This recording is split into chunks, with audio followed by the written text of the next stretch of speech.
ပရိသတ်ကြီးခင်ဗျာယနေ့2026ခုနှစ်ဩဂုတ်လ22ရက်နေ့အတွက်ကျွန်တော်တို့ရဲ့သတင်း channel ကနေနောက်ဆုံးရအရေးကြီးသတင်းတွေကိုတင်ဆက်ပေးသွားမှာဖြစ်ပါတယ်။တိုင်းပြည်ရဲ့လျင်မြန်စွာပြောင်းလဲနေတဲ့စစ်ရေးနိုင်ငံရေးအခင်းကျင်းတွေကြားတဲ့ကကမ္ဘာကပါစောင့်ကြည့်နေရတဲ့အရေးကြီးတဲ့သတင်းတွေသုံးသပ်ပြီးသတင်းဦးသတင်းထူးတွေကိုတင်ဆက်ပေးသွားမှာပါ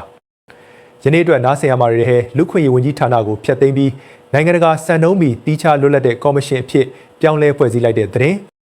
မင်းအောင်လှိုင်ရဲ့ဘီလာရုစ်ခီးစဉ်နဲ့တိုင်းပြည်တရန်စာတတွေကိုထိုးကျွေးပြီးအာဏာတည်မြဲဖို့ကြိုးပမ်းနေမှုပြည်ပရောက်မြန်မာနိုင်ငံသားတွေကိုထိန်းချုပ်ငွေညှစ်ပြီးစစ်မှုထမ်းဖို့ဖိအားပေးနေတဲ့တဲ့အဖိနှိတ်ခံအလုပ်သမားတွေရဲ့လောက်ခတိုးတောင်းဆိုမှုအပေါ်စစ်မှုထမ်းဥပဒေနဲ့ချင်းချောက်ခံရခြင်းနဲ့အတန်တိတ်တော်လှန်ရေးမန္တလေးကားဂိတ်ကစစ်မှုထမ်းဖမ်းထောင်ကြောင်းနဲ့ရန်ကုန်စေယုံကြီးရဲ့အငင်းပွားပွဲခွေးယူပြန်ကာကွယ်စေမူဝါဒနိုင်ငံတကာသတင်းမျက်နှာစာမှာတော့တရုတ်နိုင်ငံမှာဖမ်းဆီးခံထားရတဲ့မြန်မာနွယ်ဖွားအမေရိကန်နိုင်ငံသား88မျိုးဆက်ကျောင်းသားခေါင်းဆောင်ဟောင်းဦးမင်းစင်ကိုတရုတ်အစိုးရကမတရားဖမ်းဆီးထားမှုအပေါ်အမေရိကန်အစိုးရရဲ့ပြင်းထန်တဲ့တုံ့ပြန်ချက်စတဲ့သတင်းတွေကိုအသေးစိတ်သုံးသပ်တင်ဆက်ပေးသွားမှာဖြစ်ပါတယ်။ဒီသတင်းတွေဟာတော်လိုင်းအင်အားစုတွေရဲ့စံနှုန်းမြင့်တင်မှုတွေကနေစစ်ကောင်စီရဲ့နိုင်ငံတကာနဲ့ပြည်တွင်းမှာအပတ်ကအကြက်ရိုက်လာလို့အာဏာကိုအတင်းကျပ်ဆုပ်ကိုင်ဖို့စ조사နေတဲ့အခြေအနေတွေကိုကွင်းဆက်တစ်ခုလိုဖော်ပြနေတာပဲဖြစ်ပါတယ်။ပထမဆုံးအနေနဲ့တော်လိုင်းရဲ့ခိုင်မာတဲ့အရွေးတစ်ခုနဲ့အတူဒီမိုကရေစီရဲ့အခြေခံအုတ်မြစ်ကိုပုံမကျစ်လျက်အောင်တိစောက်ဖို့ကြိုးပမ်းလာတဲ့အမျိုးသားညီညွတ်ရေးအစိုးရ NUG ရဲ့သမိုင်းဝင်ပြုပြင်ပြောင်းလဲမှုသတင်းနဲ့စတင်ခြင်းပါတယ်။ NUG အစိုးရဟာသူတို့ရဲ့လူ့အခွင့်အရေးဆိုင်ရာဝန်ကြီးဌာနကိုဖျက်သိမ်းပြီးအစိုးရရဲ့အုပ်ချုပ်မှုရန်တရားအောက်ကနေလုံးဝခွဲထွက်ကာတီးခြားလွတ်လပ်တဲ့ပြည်ထောင်စုလူ့အခွင့်အရေးကော်မရှင်အဖြစ်ပြောင်းလဲဖွဲ့စည်းဖို့ပြင်ဆင်နေပြီဖြစ်ပါတယ်။ဒီအကြီးတဲ့ပြောင်းလဲမှုကိုပြည်ထောင်စုလွှတ်တော်ကိုစားပြုကော်မတီ CRPH ကဩဂုတ်လ22ရက်နေ့မှာတရားဝင်ထုတ်ပြန်ကြေညာခဲ့တာဖြစ်ပါတယ်။လူ့အခွင့်အရေးဝန်ကြီးဌာနဟာစစ်အာဏာသိမ်းပြီးနောက်ပိုင်း2021ခုနှစ်မေလ3ရက်နေ့မှာစတင်ဖွဲ့စည်းခဲ့တာဖြစ်ပြီးလွန်ခဲ့တဲ့9နှစ်တာတော်လှန်ရေးကာလအတွင်းမှာစစ်ကောင်စီရဲ့ပြည်သူလူထုအပေါ်ရက်စက်စွာကျူးလွန်ခဲ့တဲ့လူ့အခွင့်အရေးချိုးဖောက်မှုတွေကိုမှတ်တမ်းတင်တာသတင်းအချက်လက်စုဆောင်းတာနဲ့တော်လှန်ရေးရဲဘော်တွေနဲ့ပြည်သူတွေကိုလူ့အခွင့်အရေးနဲ့နိုင်ငံတကာလူသားချင်းစာနာထောက်ထားမှုဆိုင်ရာဥပဒေ IHL တင်နန်းတွေပေးအပ်တဲ့လုပ်ငန်းတွေကိုအောင်မြင်စွာဆောင်ရွက်ခဲ့ပါတယ်။ဒါ့အပြင်အနာဂတ်မှာတရားမျှတမှုပြန်လည်ဖော်ဆောင်နိုင်ဖို့အတွက်အရေးပါတဲ့အခြေခံအုတ်မြစ်တွေကိုလည်းတည်ဆောက်နိုင်ခဲ့တယ်လို့ NUG ကအလေးနဲ့မှတ်တမ်းတင်ဂုဏ်ပြုထားပါတယ်။ဒါဆိုရင်ဘာကြောင့်ဝန်ကြီးဌာနကိုဖျက်သိမ်းပြီးကော်မရှင်အဖြစ်ပြောင်းလဲရတာလဲဆိုတဲ့မေးခွန်းရှိလာနိုင်ပါတယ်။ဒီမိုကရေစီကျင့်ထုံးတဲ့နိုင်ငံတကာစံနှုန်းတွေအရလူ့အခွင့်အရေးစောင့်ကြည့်လေ့လာတဲ့အဖွဲ့အစည်းတွေဟာအစိုးရတစ်ခုရဲ့လက်အောက်ခံအုပ်ချုပ်ရေးရန်တရားထဲမှာမရှိသင့်ပဲတီးခြားလွတ်လပ်စွာယက်တီခွင့်ရှိရမှာဖြစ်ပါတယ်။ဝန်ကြီးဌာနအဖြစ်ရှိနေစဉ်မှာအစိုးရအဖွဲ့ရဲ့စီမံခန့်ခွဲမှုအောက်မှာရှိနေတဲ့အတွက်နိုင်ငံတကာကလက်ခံတဲ့စံနှုန်းတွေနဲ့ကိုက်ညီဖို့အကန့်အသတ်ရှိခဲ့ပါတယ်။အခုဖွဲ့စည်းမဲ့ပြည်ထောင်စုလူ့အခွင့်အရေးကော်မရှင်ဥပဒေအရပေါ်ပေါက်လာမဲ့ကော်မရှင်ဟာတကယ့်ကိုတီးခြားလွတ်လပ်တဲ့အဖွဲ့အစည်းအဖြစ်ရည်တည်မှာဖြစ်လို့ NUG အစိုးရဟာနိုင်ငံတကာစံနှုန်းတွေနဲ့အညီဒီမိုကရေစီရဲ့လက်တွေ့ကျတဲ့ခြေလှမ်းသစ်ကိုစတင်လိုက်တာလို့သုံးသပ်နိုင်ပါတယ်။ဒီဥပဒေကြမ်းကိုရေးဆွဲနိုင်ဖို့အတွက်ပြည်တွင်းပြည်ပလူ့အခွင့်အရေးအဖွဲ့အစည်းတွေတည်းမကပဲတိုင်းရင်းသားလက်နက်ကိုင်တော်လှန်ရေးအဖွဲ့အစည်း ERO တွေ Federal Unit တွေနဲ့ဒေသဆိုင်ရာလွှတ်တော်တွေနဲ့ပါအပြန်အလှန်ကြဲကြဲပြန့်ပြန့်ဆွေးနွေးညှိနှိုင်းခဲ့ကြတာဖြစ်ပါတယ်။ယခုခါအဆိုပါဥပဒေကြမ်းကိုအမျိုးသားညီညွတ်ရေးအတိုင်ပင်ခံကောင်စီ NUCC ရဲ့အတိအမှတ်ပြုချက်ရရှိပြီးနောက် CRPH ကဆက်လက်စီစစ်ဆွေးနွေးနေပြီဖြစ်ပါတယ်။အခြေအနေတွေကိုသုံးသပ်ရရင်ဒီခြေလှမ်းဟာစစ်အာဏာရှင်စနစ်ကိုတိုက်ဖြတ်နေတဲ့မျိုးတော်လှန်ရေးအင်အားစုတွေအနေနဲ့စစ်ကောင်စီနဲ့မတူဘဲနိုင်ငံတကာဥပဒေတွေစံနှုန်းတွေကိုတန်ဖိုးထားလေးစားကြောင်းပြသလိုက်တဲ့နိုင်ငံရေးအရာအလွန်ရေးပါတဲ့ဗျူဟာမြောက်လုပ်ရတစ်ခုဖြစ်ပါတယ်။အစိုးရရဲ့လှုပ်ဆောင်ချက်တွေကိုပါလွတ်လပ်စွာပြန်လည်စောင့်ကြည့်ဝေဖန်နိုင်မဲ့ကော်မရှင်မျိုးပေါ်ထွက်လာခြင်းဟာအနာဂတ် Federal Democracy နိုင်ငံတော်သစ်အတွက်အားတက်စရာကောင်းလာပါတယ်။ပြည်သူ့ဘက်ကရပ်တည်တဲ့တော်လှန်ရေးအစိုးရဟာကိုပြန်လည်ထိန်းကျောင်းနိုင်တဲ့ရန်တရားတစ်ခုကိုဖန်တီးပြလိုက်ခြင်းအပြင်ကမ္ဘာကုလသမဂ္ဂနဲ့နိုင်ငံတကာအတိုင်းအဝိုင်းရဲ့ယုံကြည်မှုကိုပုံမရရှိလာစေမှာဖြစ်ပါတယ်ခင်ဗျာ။ဆက်လက်ပြီးနိုင်ငံတကာကနေလုံးဝအပယ်ခံထားရပြီးဝိုင်းပယ်ပိတ်ဆို့မှုဒဏ်ကိုပြင်းပြင်းထန်ထန်ခံနေရတဲ့အာဏာရှင်2ဦးရဲ့ပူးပေါင်းကြံစည်မှုတွေအကြောင်းကိုဆွေးနွေးတင်ဆက်ပေးကြပါမယ်။မကြာသေးမီကပဲစစ်ကောင်စီဥက္ကဋ္ဌမင်းအောင်လှိုင်နဲ့ဘီလာရုစ်သမ္မတအလက်ဇန်ဒါလူကာရှန်ကိုတို့ဟာဘီလာရုစ်နိုင်ငံရဲ့မြို့တော်မင်းစမှာတွေ့ဆုံဆွေးနွေးခဲ့ကြပါတယ်။ဒီတွေ့ဆုံမှုဟာတာမန်တပ်မန်ရေးရာဆက်ဆံရေးထက်ပုံမနှက်ဆိုင်ပြီးအဘက်ဘက်ကပိတ်ဆို့ခံထားရတဲ့အထီးကျန်နိုင်ငံတစ်ခုကြားအသက်ဆက်နိုင်ဖို့ရုန်းကန်တဲ့ပွဲတစ်ခုဖြစ်ပါတယ်။သတင်းရင်းမြစ်တွေရဲ့ဖော်ပြချက်အရသူတို့2ဦးဟာနိုင်ငံတကာရဲ့ဖယ်ကျဉ်ထားမှုကနေရုန်းထွက်နိုင်ဖို့အတွက်အပြန်အလှန်တပ်မန်ရေးရာအတိအမှတ်ပြုမှုတွေပြုလုပ်ဖို့နဲ့စီးပွားရေးပူးပေါင်းဆောင်ရွက်မှုတွေတိုးမြင့်ဖို့အသေးအတန်ကြိုးပမ်းခဲ့ကြတာဖြစ်ပါတယ်။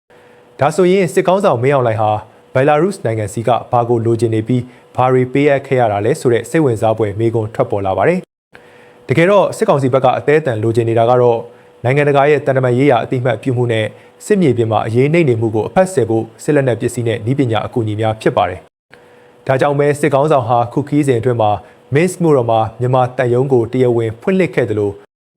လာမယ့်2028ခုနှစ်ဆန်းမှာကျင်းပဖို့ပြင်ဆင်နေတဲ့ကြားဖြတ်ရွေးကောက်ပွဲအတွက်ဘီလာရုစ်ရွေးကောက်ပွဲစောင့်ကြည့်လေ့လာရေးအဖွဲ့တွေကိုပါဖိတ်ခေါ်ပြီးသူ့ရဲ့အာဏာကိုတရားဝင်ဖြစ်အောင်ကြိုးပမ်းခဲ့ပါတယ်။ဒါအပြင်တရားဥပဒေစိုးမိုးရေးစီရင်အင်းစာနယ်ဇင်းနဲ့အာကာသနည်းပညာအပါအဝင်သဘောတူညီချက်6ဆောင်အထိအလျင်စလိုလက်မှတ်ရေးထိုးခဲ့ကြတာဖြစ်ပါတယ်။အပြန်အလှန်အနေနဲ့စစ်ကောင်စီဘက်ကဘာတွေပြန်ပေးခဲ့ရတယ်လဲဆိုရင်တိုင်းပြည်ရဲ့တယံဇာတတွေစိုက်ပျိုးရေးနဲ့မွေးမြူရေးကဏ္ဍတွေမှာဘီလာရုစ်လုပ်ငန်းရှင်တွေကိုအလုံးရင်းနဲ့လာရောက်ရင်းနှီးမြှုပ်နှံမှုလမ်းဖွင့်ပေးခဲ့ရတာဖြစ်ပါတယ်။ဘီလာရုစ်သမ္မတလူကာရှန်ကိုကလည်း2026ကနေ2028အထိချမှတ်ထားတဲ့ပူးပေါင်းဆောင်ရွက်မှုလမ်းပြမြေပုံအရစက်မှုနဲ့စိုက်ပျိုးရေးပူးပေါင်းဆောင်ရွက်မှုစီမံကိန်းတွေကိုလာမယ့်2029မှာလက်တွေ့အကောင့်ထဲပေါ်ပြီးမြန်မာပြည်ရဲ့ဈေးကွက်နဲ့တယံဇာတတွေကိုရယူတော့မှာဖြစ်ပါတယ်။ဒါဟာတိုင်းပြည်တယံဇာတတွေကိုထိုးကျွေးပြီးအထီးကျန်အာဏာရှင်2ဦးအချင်းချင်းကြိုးဆွဲရာကပြနေတဲ့သမိုင်းဆိုးတစ်ခုပဲဖြစ်ပါတယ်။ဆက်လက်ပြီးပြည်ပကိုရောက်ရှိနေကြတဲ့မြန်မာနိုင်ငံသားတွေအပေါ်စစ်ကောင်စီကနီလန်မျိုးစုံနဲ့ဘလို့ဖိနှိပ်ချုပ်ချယ်ငွေညှစ်ဖို့စ조사နေတယ်လဲဆိုတဲ့အကြောင်းကိုတင်ဆက်ပေးကြပါမယ်။လက်ရှိမှာစစ်ကောင်စီရဲ့အာဏာရှင်ဗျူဟာဟာပြည်တွင်းနဲ့မကပဲပြည်ပရောက်မြန်မာနိုင်ငံသားတွေရဲ့နေ့စဉ်ဘဝတွေကိုပါပြစ်မှတ်ထားနှိပ်ကွပ်လာတာကိုထင်ထင်ရှားရှားတွေ့ရပါတယ်။အခုအခါစစ်ကောင်စီဟာတန်ယုံတွေရဲ့အုပ်ချုပ်ရေးဆိုင်ရာလုပ်ငန်းစဉ်တွေကိုလက်နက်တပ်ဖွဲ့အသုံးချပြီးပြည်ပရောက်မြန်မာနိုင်ငံသားတွေကိုစောင့်ကြည့်ထိန်းချုပ်ဖို့ကြိုးပမ်းလာတာဖြစ်ပါတယ်။အထူးသဖြင့်မလေးရှား၊စင်ကာပူ၊ထိုင်း၊ကိုရီးယားနဲ့ဂျပန်နိုင်ငံတွေမှာရှိတဲ့မြန်မာတန်ယုံတွေကတဆင့်နိုင်ငံကူးလက်မှတ် passport တက်တန်းတိုးတာတွေကိုတမင်တကာကန့်သက်တာနိုင်ငံခြားရောက်လောက်ခလာစာတွေကနေဝင်ငွေခွန်တွေကိုမတရားအဓမ္မကောက်ခံတာတွေအပြင်နေရက်ပြန်ရင်ဖြစ်စေတန်ယုံလာရင်ဖြစ်စေစစ်မှုထမ်းဥပဒေနဲ့ဖိအားပေးချင်းချောက်တာမျိုးတွေကိုပပနက်လှုပ်ဆောင်လာတာဖြစ်ပါတယ်။ဒါဟာပြည်ပရောက်ရွှေပြောင်းအလုပ်သမားတွေနဲ့ကျောင်းသားလူငယ်တွေရဲ့ချွေးနှဲစာကိုငွေညှစ်ပြီးတစ်ဖက်ကလည်းသူတို့ရဲ့တော်လှန်ရေးအရှိန်အဟုန်ကိုအုပ်ချုပ်ရေးအာဏာနဲ့တံပြန်စောင့်ကြည့်ဖို့ကြိုးပမ်းလာတဲ့စစ်ကောင်စီရဲ့ရုံမာတဲ့ကစားကွက်ပဲဖြစ်ပါတယ်။အထူးသဖြင့်ပြည်ပမှာတွားရောက်အလုပ်လုပ်ကိုင်နေကြတဲ့ရွှေပြောင်းလုပ်သားတွေနဲ့ပညာသင်ကြားနေသူတွေအတွက်မရှိမဖြစ်လိုအပ်တဲ့နိုင်ငံကူးလက်မှတ် passport တက်တန်းတိုးခြင်းလုပ်ငန်းစဉ်ကိုရည်ရွယ်ချက်ရှိပိတ်ဆို့ကန့်သတ်လာတာဖြစ်ပါတယ်။ရခိုင်ကတန်ယုံတွေမှာအလွယ်တကူတက်တန်းတိုးနိုင်ခဲ့တဲ့နိုင်ငံကူးလက်မှတ်တွေကိုအခုအခါမှာတော့နေပြည်တော်ကဓာတ်ရိုက်ခွင့်ပြုချက်ရရှိမှသာတက်တန်းတိုးပေးမယ်ဆိုတဲ့စည်းကမ်းချက်အသစ်တွေထုတ်ပြန်ပြီးတင်းကျပ်လိုက်ပါတယ်။ဒါဟာပြည်ပရောက်မြန်မာနိုင်ငံသားတွေရဲ့အခြေခံရပိုင်ခွင့်နဲ့လွတ်လပ်စွာတွာလာခွင့်တွေကိုပြင်းပြင်းထန်ထန်ကန့်သက်ပိတ်ပင်လိုက်တာဖြစ်ပါတယ်။စစ်ကောင်စီဟာဒီ passport တွေကိုတစားခံလုပ်ပြီးပြည်ပရောက်မြန်မာတွေစီကနေအာဓမအခွန်ငွေကောက်ခံတာငွေညှစ်တာနဲ့သူတို့ကိုစန့်ကျင်သူဟုတ်မဟုတ်စစ်စစ်တဲ့နေရာမှာဖိနှိပ်ရေးကိရိယာတစ်ခုအဖြစ်ပြောင်းလဲအသုံးပြုနေပါတယ်။စစ်ကောင်စီရဲ့ဒီဗျူဟာပြည်တွင်းကစစ်အာဏာရှင်စန့်ကျင်ရေးအင်အားစုတွေကိုစစ်ရေးအရမနှိမ်နင်းနိုင်တော့တဲ့အဆုံးတော်လှန်ရေးကိုငွေကြေးပိုင်းထောက်ပံ့နေတဲ့ပြည်ပရောက်မြန်မာလူထုကိုပြစ်မှတ်ထားပြီးဗန်ဒါငွေဖြတ်တောက်ဖို့နဲ့အကြောက်တရားသွင်းဖို့ကြိုးစားတဲ့လုပ်ရက်ပဲဖြစ်ပါတယ်။ passport တက်တန်းမတိုးပေးပဲစစ်ကောင်စီရဲ့စစ်မှုထမ်းဥပဒေအောက်ကိုဝင်လာအောင်တွယ်ဝိုက်ပြီးဖိအားပေးတာမျိုးဖြစ်တယ်လို့စစ်ကောင်စီရဲ့ရှင်တန်ရေးအတွက်ပြည်ပရောက်မြန်မာတွေရဲ့ချွေးနှဲစာတွေကိုတပြတိုက်ငွေညှစ်နေတာလည်းဖြစ်ပါတယ်။ခြုံငုံကြည့်ရင်တော့စစ်ကောင်စီဟာတစ်ဖက်မှာရုရှားလိုစူပါပါဝါနိုင်ငံကြီးတွေနဲ့ပူးပေါင်းပြီးနိုင်ငံတကာမျက်နှာစာမှာအသက်ဆက်ဖို့ရုန်းကန်နေတယ်လို့အခြားတစ်ဖက်မှာလည်းပြည်ပရောက်မြန်မာနိုင်ငံသားတွေရဲ့အသက်မွေးဝမ်းကြောင်းမှုကိုပါရည်ရွယ်ချက်ရှိဖျက်ဆီးပြီးစစ်အာဏာတည်မြဲဖို့အတွက်နီလန်ပေါင်းစုံနဲ့အတင်းကျပ်စုပ်ကိုင်နေတာအထင်ရှားပေါ်လွင်နေတာဖြစ်ပါတယ်။စစ်အာဏာရှင်စနစ်ရဲ့အရေးမဲအောင်မှာကြက်တဲစွာရှင်သန်ရုန်းကန်နေရတဲ့ကျွန်တော်တို့ရဲ့စီးပွားရေးမျိုးတော့ရန်ကုန်ကမြေပြင်အခြေအနေတွေကိုတင်ဆက်ပေးသွားမှာဖြစ်ပါတယ်။မျက်မှောက်ခေတ်ရန်ကုန်မြို့ပြရဲ့အခြေအနေဟာကုန်စည်နှုန်းအဆမတန်ကြီးမြင့်မှုဒဏ်နဲ့အတူစစ်ကောင်စီရဲ့ဖိနှိပ်မှုတွေကြောင့်ပြည်သူတွေရဲ့ရှင်သန်မှုဟာနေ့စဉ်နဲ့အမျှပိုမိုကြက်တဲလာနေပါတယ်။ပထမဆုံးအနေနဲ့ဒဂုံမြို့သစ်အရှေ့ပိုင်းမြို့နယ်စက်မှုဇုံဥရွှေပင်လမ်းမှာရှိတဲ့မြန်မာ Silver Spring Enterprises အထည်ချုပ်စက်ရုံမှာဖြစ်ပွားခဲ့တဲ့ပြည်သူ့ဘဝရုန်းကန်ရမှုအခြေအနေတစ်ခုကိုတင်ဆက်ပေးကြပါမယ်။အဲ့ဒီစက်ရုံကအခြေခံအလုပ်သမားတွေဟာလက်ရှိရန်ကုန်ရဲ့အဆမတန်မြင့်တက်နေတဲ့ကုန်စည်နှုန်းတန်ကိုမခံနိုင်တော့တဲ့အတွက်နေ့စဉ်ကြီးနဲ့အချိန်ပို OT စင်းခါတိုးမြင့်ပေးဖို့ငြိမ်းချမ်းစွာတောင်းဆိုခဲ့ကြတာဖြစ်ပါတယ်။ရန်ကုန်ရဲ့လက်ရှိမြေပြင်အခြေအနေမှာအခြေခံစားတောက်ကုန်ဖြစ်တဲ့ကြက်ဥတစ်လုံးကို900ကျပ်၊ကန်စုံရက်တစ်စီးကို600ကျပ်အထိဈေးနှုန်းတွေအဆမတန်မြင့်တက်နေလို့ grassroots အလုပ်သမားတွေဟာအသားနဲ့ငါးမပြောနဲ့ကြက်ဥကိုတောင်ပုံမှန်မစားနိုင်တော့တဲ့ဘဝကိုရင်ဆိုင်နေကြရတာပါ။ဒါပေမဲ့ဒီလိုအခြေခံအခွင့်အရေးတောင်းဆိုမှုအပေါ်စက်ရုံမန်နေဂျာဖြစ်သူဒေါခင်အေးလွင်ကပြဿနာကိုပြေလည်အောင်ဖြေရှင်းပေးမဲ့အစားစက်ရုံတွေကိုရဲတပ်ဖွဲ့ဝင်တွေကိုခေါ်ယူပြီးအာဏာပြချိန်ချောက်ခဲ့ပါတယ်။စက်ရုံကအသက်18နှစ်ပြည့်ပြီးတဲ့အမျိုးသားအလုပ်သမားတွေကိုစစ်မှုထမ်းဖို့အတွက်ရဲတွေအနေနဲ့ကြိုက်တဲ့သူကိုဖမ်းဆီးခေါ်ဆောင်သွားနိုင်တယ်လို့ပြောဆိုခဲ့တဲ့အပြင်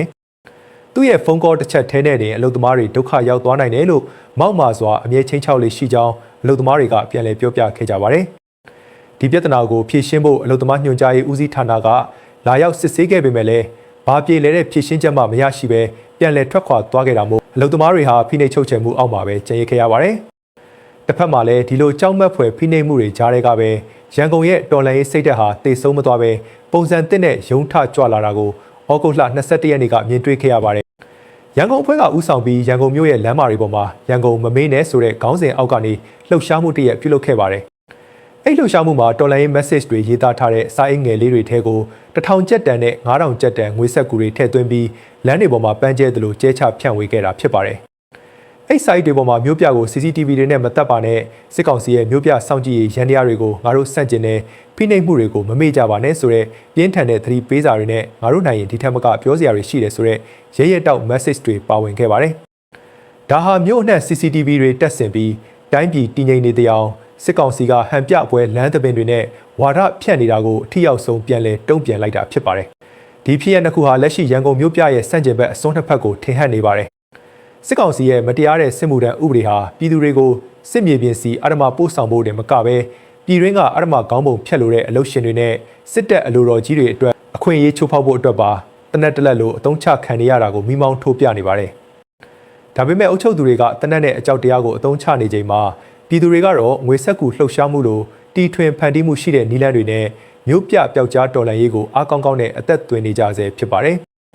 ဖိနှိပ်မှုတွေဘလောက်ပြင်းထန်ပါစေရန်ကုန်ရဲ့တော်လှန်ရေးစိတ်ဓာတ်ဟာအချိန်မရွေးပြန်လည်တောက်လောင်နိုင်တဲ့မိခဲပြပုံအခြေအနေမှာရှိနေတယ်ဆိုတာကတော့ငြင်းမရတဲ့အမှန်တရားဖြစ်ပါတယ်ခင်ဗျာ။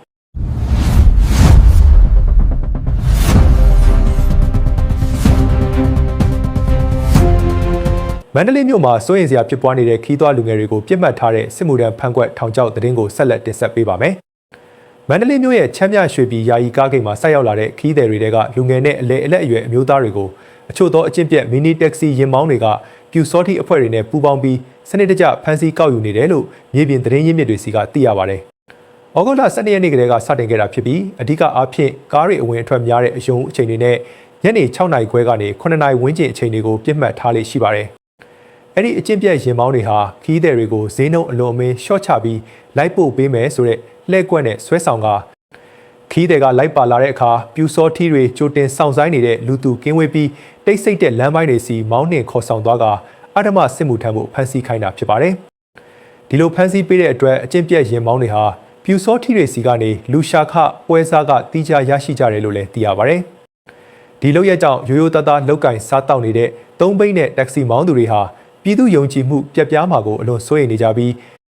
Voice Shop မန္တလေးကတော့မန္တလေးကိုခီးသွားမဲ့သူတွေအနေနဲ့ဈေးပေါ်ယုံနဲ့မစီးဖို့မိမိတို့တည်ကျွမ်းတဲ့အသိရင်မောင်းသို့မဟုတ်ယုံကြည်ရတဲ့ online ride hailing စနစ်တွေကိုသာအသုံးပြုဖို့အထူးသတိပေးထားပါတယ်။ဒီလိုလမ်းမတွေပေါ်ကမလုံခြုံမှုတွေအပြင်ပြည်သူတွေရဲ့အသက်အန္တရာယ်ကိုဓာတ်ရိုက်ချင်းချောက်နေတာကတော့ရန်ကုန်ပြည်သူစေယုံကြီးရဲ့ကန့်သက်ချက်များပြားလွန်းတဲ့ခွေးယူပြန်ကာကွယ်ဆေးမူဝါဒဖြစ်ပါတယ်။စေယုံကြီးဟာခွေးကိုက်ခံရတဲ့လူနာတွေအတွက်ခွေးယူပြန်ကာကွယ်ဆေးတစ်လုံးကိုလူနာ9ဦးပြည့်မှသာဖောက်ပေးမယ်ဆိုတဲ့စီကံချက်ကြောင့်ပြင်းပြင်းထန်ထန်ဝေဖန်ခံနေရပါတယ်